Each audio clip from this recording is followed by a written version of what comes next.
بسم الله الرحمن الرحيم. سوف نتحدث عن صلاح الدين الأيوبي، وأنه ليس أول من هزم الصليبيين.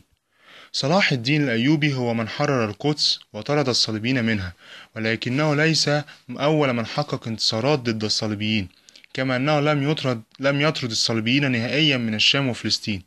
صلاح الدين الأيوبي هو من أعظم الشخصيات في تاريخ المسلمين، وهو من الشخصيات التاريخية المعدودة التي فاقت إنجازاتها أي عيوب أو نواقص أخرى. وهو من الشخصيات التاريخية أيضا الإسلامية القليلة التي أجمع مؤرخي الغرب والشرق معا على عظمتها وإنسانيتها مع الصديق والعدو على حد سواء. ولكن الإسلام عرف قواد آخرين وحققوا انتصارات كبيرة على الصليبيين. وجدنا أنه من العدل أن نذكر ما حققوه من انتصارات كبيرة مهدت لضربة صلاح الدين أو جاءت بعده لتكمل طرد الصليبيين من المشرق الإسلامي كله. الحقيقة أنه أول من تصدى لأولى الحملات الصليبية غير المنظمة بقيادة بطرس الناسك المتجهة إلى القدس هم السلاجقة من المسلمين الأتراك الذين كانوا يتمركزون في آسيا الصغرى. جاءت حملة بطرس الناسك إلى المشرق الإسلامي عام 1096 ميلاديا 490 هجريا، وكانت حملة غير نظامية مكونة من الفلاحين والحطابين من أوروبا ألهمت حماستهم خطب البابا أورباني الثاني. اتخذت هذه الحملة طريقا بري إلى الشام عن طريق آسيا الصغرى، وفي آسيا الصغرى لاقتها جيوش السلاجقة وأبادتها عن آخرها. ولكن السلاجقة لم يستطيعوا مواجهة الحملة الصليبية الأولى التي قادها أمراء أوروبا، فانهزموا في موقعة دوروليوم في يوليو 1097 ميلاديا، وبذلك خلى الطريق للصليبيين للتوجه إلى الشام، وقاموا بتأسيس الإمارات الصليبية، أولها إمارة الروها ثم أنطاكيا وطرابلس، ودخلوا بيت المقدس في 10 يوليو 1099 ميلاديا، وأنزلوا بأهله مذبحة قتل فيها الآلاف، وأنشأوا مملكة بيت المقدس وعينوا بلدوين الثاني ملكا عليها. أما أول من بدأ يهاجم الإمارات الصليبية هو مودود حاكم الموصل من الأتابك، فجمع جنوده واقتحم أراضي إمارة الرها الصليبية، وخرب البيوت وأسر عدد من الجنود الصليبيين، فكان هذا فاتحة لحركة النهوض الإسلامية. ثم جاء نجم الدين الغازي حاكم ماردين التي تقع الآن في تركيا بالقرب من حدود مع سوريا، وهاجم إمارة الروها، والتقى بقوة صليبية عند بلدة قسطون جنوبي حلب عام 1119 ميلاديا 513 هجريا، وانتصر عليها، مما زاد همة المسلمين بانكسار الأسطورة الفرنجية. أما أول من طرد الصليبيين من مدن المشرق وأسقط إماراتهم الصليبية فهو عماد الدين زنكي أمير الموصل، الذي استولى على حلب ووحد إمارتي حلب والموصل ضد الصليبيين، ثم دعا المسلمين للجهاد، فصار بجيش كبير واستولى على إمارة الروها عام 539 هجريا 1144 ميلاديا، وكان هذا نصرا عظيما ارتحت له جوانب العالم الإسلامي وأثار مخاوف الصليبيين.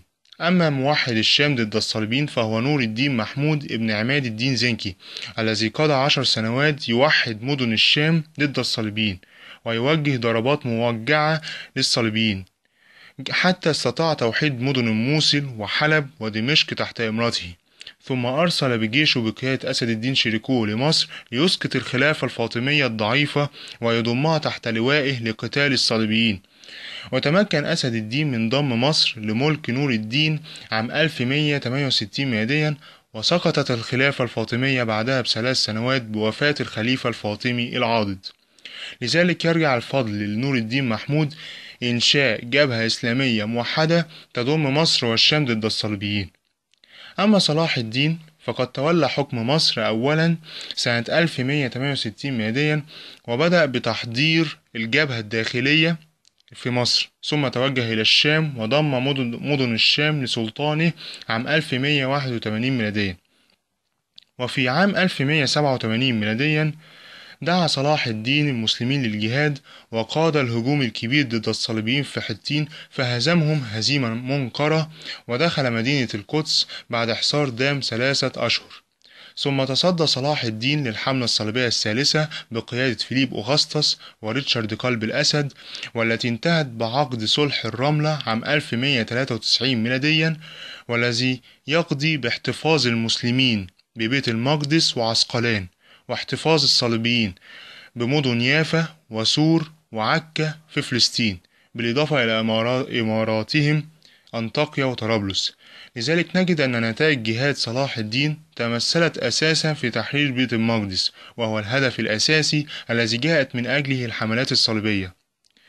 وجاءت بداية نهاية الصليبيين في المشرق الإسلامي على يد الظاهر بيبرس الذي عزم على طردهم من الشام، حيث خرج على رأس جيش ضخم استولى به على قيصرية وأرسوف، كما استولى على صفد عام 1266 ميلاديا.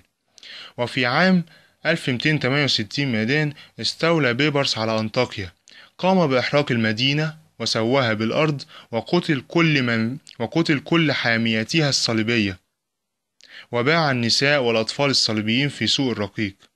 ثم جاء السلطان المملوكي المنصور سيف الدين قلاوون، طرد الصليبيين من أقوى معاقلهم في الشام، حيث استولى على اللاذقية عام 1287 ميلاديا، ثم طرابلس عام 1289 ميلاديا. وجاء الأشرف خليل بن سيف الدين قلاوون وطرد الصليبيين من آخر معاقلهم في الشرق، وهي إمارة عكا، فقد خرج بجيش جرار من مصر ودمشق وطرابلس وحماة، وحاصر الصليبيين في عكا لمدة 10 أيام، وضربها بالمناغيق، ولقي مقاومة شديدة من فرسان الداوية والإسبيتالية حتى اقتحمها في مايو 1291 ميلاديا. وبعد ذلك استولى بسهولة على سور وسيدة وطرسوس في أغسطس عام 1291 ميلاديا. وبذلك انتهى الوجود الصليبي في الشرق الذي دام حوالي 200 عام، من 1097 ميلاديا ل 1291 ميلاديا. وإلى اللقاء في الموضوع القادم بإذن الله تعالى، وشكرا على حسن استماعكم.